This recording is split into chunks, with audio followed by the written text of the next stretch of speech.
Hello and welcome back. Let's continue with our lecture on mathematical methods. Today we are going to talk about Cauchy's theorem. Cauchy, as you already know, has contributed enormously to the complex analysis. You have already come across Cauchy-Riemann condition. There are several theorems by Cauchy on the integration of complex functions on a curve, some of them. Let's start with the first of the Cauchy's theorem. Let us start with the simply and multiply connected domain. So let's first start with the definition. So we say a domain D is simply connected if every simple closed contour C lying entirely in the domain D can be shrunk to a point without leaving the domain. So pictorially, let's say you have a domain and you take any arbitrary closed simple curve. Simple curve means it is not crossing each other. That definition we have already seen. And this curve we should be able to shrink to a point. In order to shrink this contour to a point inside domain D, we should not be leaving, and then we have a simply connected domain. So let's look at the domain which is not simply connected. Let's say that you have a domain with the hole inside, or certain points are excluded. Usually this comes if you have a singularity branch point and all the thing. You can take a small region around that and remove that, and then we can have a holes. In such case, the domain can't be simply connected. For example, if you take this curve as it is drawn, which direction does not really matter here, and this curve cannot be shrunk to a point without leaving the domain D, because when we shrink it, when we come to this region, we see that it is not possible to shrink without leaving. So is this contour around this region, it is not possible to shrink to a point without leaving the region. Any other curve, you can draw as many curves you want, but they all have this property: you can shrink to the point without leaving domain. At least I can give you two counter examples in which the two of these curves cannot be shrunk to a point without leaving the domain, and that is why we say it is a multiply connected domain. So this is an example. We can have a further example in this. Let's say that we take a domain which is simply connected, we take another domain simply connected. Both of them are somewhat disjoint, but the combination of these two domains, if you include them as your domain in which functions are defined, then these are not simply connected. Individually they may be simply connected. There is no contour, smooth contour, which is covering the entire domain and then shrinking to a point. These 2 points, say for example, cannot be shrunk to a point without leaving the domain. So the union of these 2 regions cannot be a simply connected region. So it's important to have this simply connected region, because properties of the integral would change whether you have a domain which is simply connected or not. One of the main reasons to have multiply connected domain is that you can sometimes easily hide the singularities, removing certain point or a region from a domain which is leaving it to make it a not simply connected region. In such case, the properties of the function would change whether you have a simply connected region or multiply connected region, or whether you have a singularity inside the domain, outside the domain. So from this perspective, it is important to have proper definition of a simply and multiply connected domain. At this stage, we are ready to go through an important theorem which is called the Cauchy's theorem. The Cauchy proposed this theorem: let f of z be an analytic function in a simply connected domain. So note that there is a prerequisite that the f of z should be analytic in a simply connected domain, and we have f prime of z is a continuous inside domain D. Then every simple closed curve C inside D, contour integral f of z dz, it should be dz, there is a typo appearing, is equal to 0. So what does it mean? If you have a function defined on a simply connected region whose differential is also continuous inside that domain, then you take any closed contour C inside D, then the integral of that function over that closed contour should be 0. Since the function should be analytic, there is no singularity inside. If there are no singularities, then the integral of the function over a closed contour would be 0. So this is a very important theorem. So we need to go through the proof of this. Let's first write f of z as a u of xy plus I into v of xy. So we already know that del square u is equal to del square v is equal to 0, which essentially saying that what we have, u and v are the harmonic function. That means they are conservative potential. Now we already know that these are the conservative potential. In a conservative potential, work done for a particle to be taken around a closed contour is 0. It is essentially saying that integral f of z dz is like a work done in a conservative potential in a closed loop. See u and v as a two component of force acting on the particle as a x component and y component, and then you are taking in a closed contour and then that goes to 0. Whether you agree with this, whether it intuitively appeal to you, it is up to you to feel. Intuition is often your own understanding, it's not forced by others, so you can think about in this direction. And let's go on with the whether we can prove it with the full mathematical rigor. Right and left hand corner, one side you have a somewhat intuitive, nobody will agree with your proof. On the other hand, you can have a proper proof which is using the mathematical approach. So we push it to the sideline, which is usually called the margin. Now you have your intuitive proof is gone to margin, and then you know the many mathematicians have done something intuitively in the margin and have ruined the life of coming generation. So that is why margin, what is written in the margin, sometimes can be very important in the mathematics. So we will also practice to write something in the margin, but it is only time will tell what you write in the margin is as important as some of the most important things written by mathematician in their margin. Let's continue with the proof. So we have a function f of z dz taken a contour over a closed integral c. Immediately we write it down, f of z as a u plus iv, and the dz, again this should be dz. We write the dz also has a dx plus I into dy. Then we can expand and separate the real and imaginary part. So we have a real part as u dx minus v dy, and the imaginary part the grand of u dy plus v dy. You can already intuitively see there is some relation going to be there with the Cauchy-Riemann condition, which you are already familiar with. It often comes with the differentiation. Integration is essentially, now we got to use what is popularly known as Stokes theorem. You may be familiar, it is very popular in the electromagnetic theory. What it says is that the curl inside a region, if you take the integral of, is going to be simply the line integral taken over the contour. And apply Stokes theorem, if you have an integrand of the form p dx q dy, according to Stokes theorem, it can be written as a dq by dx minus dp by dy over a area.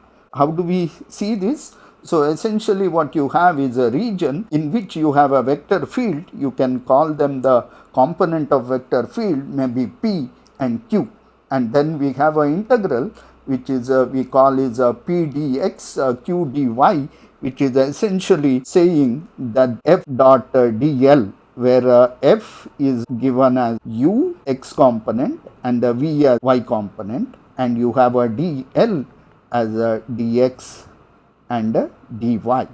So that is what you have. Now that integral is essentially equal to the curl of the component inside, but curl to be taken the z component only, because we are only dealing with the 2-dimension. There is no proper definition of a curl as given in the 3-dimension. When you do the 3-dimensional curl and project it onto xy coordinate or a z component, so this is a z component of a curl which is given here, and that is what we are equating them. So this is a Curl's theorem. I am already assuming that you are all familiar with it, just to make a connection with definition which we are using here. So you have one portion of it, it is a p dx plus q dy, and the curl part is given by dq by dx minus dp by dy. So you have taken inside the region, and the integral taken, line integral taken on the curve, it is what is going to be used. So let's continue with it. Once we have this understanding of Stokes theorem, then we have two integrals here. We can independently apply Stokes theorem, that is, we take the first part and we take a p and q associated with the u and minus v, and then simply apply the Stokes theorem, and then we get that integral is reduced to 2-dimensional integral over the area x and y, that is dA is a dx into dy, unless you go to polar coordinate. Let's stick to Cartesian coordinate. So the component, after using the Stokes theorem, what we have is a dv by dx plus du by dy. So we can do the same thing for the second term also, where you have a p as a u and a q as a v, and then again apply the Stokes theorem, and then we get the term I, the complex term, and then we have a integrand as a du by dx minus dv by dy taken over the areal surface. Now you can see the familiarity here. You are already familiar with this term and this term. This is going to 0 because of the Cauchy-Riemann condition, and this is also going to be 0 because of the Cauchy-Riemann condition. So this is essentially what we have, integral over a closed contour.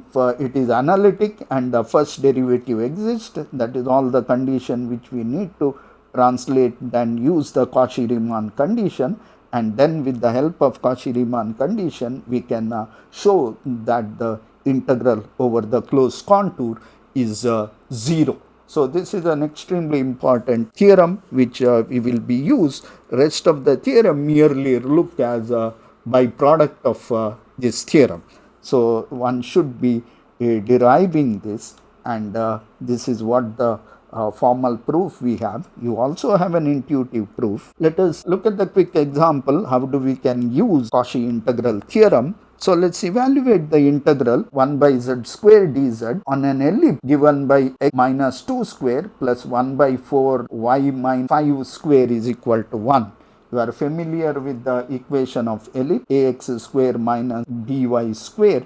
If you shift origin, then your curve of ellipse is given by ax minus x naught square plus b into xy minus y naught square is equal to 1. From this we have x naught to be 2, y naught to be 5, and a is 1, b is 1/4. So we have to evaluate over this.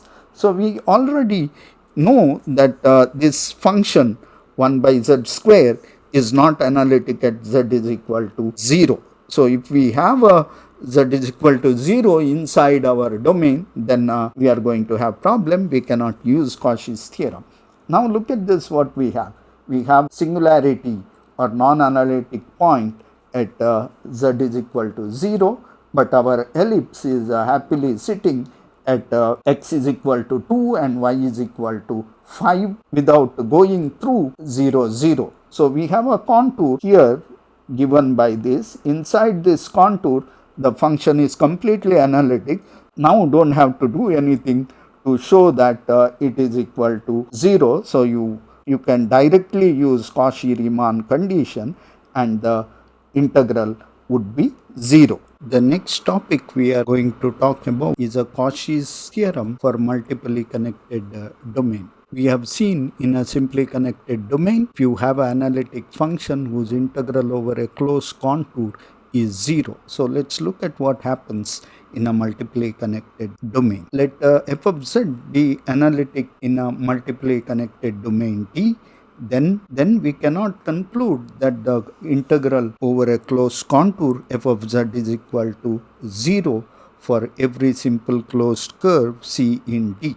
So this is what is expected, and let us see how we come to the conclusion. Let us take region which is not simply connected. That means it will have a hole where you cannot have a all simple curve shrink to point without leaving the domain. Now you take a closed contour C with the given orientation, and we know that this cannot be shrunk to a point because this region is not simply connected, or rather you choose a curve which cannot be reduced to a point without leaving the domain. You choose another curve which is in the opposite orientation to your first curve, and then this curve also should not shrink to point without leaving the domain. Now we make a construction such that we construct two paths C1 and C2 so that we can switch over from contour C to C1 and then go back to again C1 using a path C2 and C3. If you take the contour going along C1, then along C2, then go along C1 and then get back along C2 and then come back to C1 and complete, which region is a simple curve, and one can show that the integral contributed from all these segments of curve should be 0 from the Cauchy's theorem. That means first we go along C, that is a integral contribution given by this term, and then we go along the curve C2, and that is a contribution from this, and then we take the integral along the curve C1 in the orientation opposite to that of C, and then finally we come across C3 and joining back to C1. So because this region is simply connected, this curve can shrunk to 0 without any problem. So the total integral along this should be 0. So once as a limit, the difference between C1 and C2 made 0, or they made arbitrary close, and they are going in the opposite direction, and their contribution goes to 0, and then get the second and fourth term going to 0 because their contribution is exactly opposite. They are going in the opposite direction, and we take the limit, them matching with each other, and that term going to 0, we end up with a result which is integral along the contour C f of z 0 is equal to integral along C1 with the f of z dz. So we see that we have flipped the orientation by changing the sign, because these two should add to 0, but now we have taken it to other side and flipped the orientation of the curve C1 so that it is now lies along in the same direction as C, and that contribution goes to 0 with the same orient. So this means that the integral of the curve along contour C is equal to integral along the contour C1 f of z, which covers region which is not simply connected in the your domain. So this is essentially the result is sometimes called the principle of deformation of contour, since the contour C1 is continuously deformed into the contour C. So we can now suitably choose the contours and then estimate integral using the Cauchy's theorem for the multiply connected domain. Let's take a quick example how we can utilize theorem, and let's take the integral of a function f of z is equal to 1 by z minus I over a contour as shown in the figure. So this seems to be rather complicated contour which has a path zigzagged around it, but definitely has z is equal to plus I. Now if we have a function f of z is equal to 1 by z minus I, so that has a singular point at z is equal to plus I. So the function is not analytic, so we cannot conclude that the integral is 0. So it is from the previous theorem we show that the integral in fact is not 0, and let's try to evaluate this integral. So one of the way is to make a hole, remove the point z is equal to I, and then evaluate the integral in the remaining region, and then we can simplify the expression. Let's hide the singularity in conventional manner. You take unit circle around the point z is equal to I. It is possible to completely incorporate that in our domain, so we do not have any issue with that. And then we can take the contour. The most appropriate contour is a unit circle C1 centered around z is equal to I. The points at which a function f of z is not analytic is completely hidden behind this contour, and then we can evaluate in the rest of the region. Integral of a function over contour C should be equal to the integral over the contours C1, because function is analytic in the region given by in between these two contours. So let us evaluate the f of z on C. That should be equal to the contour C1 f of z dz. Now, since it is nice function around C is a simple curve, we take our conventional method of doing integration. We say z is equal to I plus e to the power I theta. The equation of circle is given by I is equal to I plus e to the power I t. It's a unit circle going from 0 to 2 pi. Then we have dz is simply I e power I t dt. Our function is simply in this case e to the power minus I t, because we just have moved our origin around z is equal to I, and that once we do that shifting, then we have simply e power I t. And now we can simply integrate this. In fact, we have done it once, a similar function. Integral over contour C1 f of z dz is equal to t going from 0 to 2 pi I dt, because f of z and dz cancels with each other, leaving out only I, and the value which we have is a 2 pi I.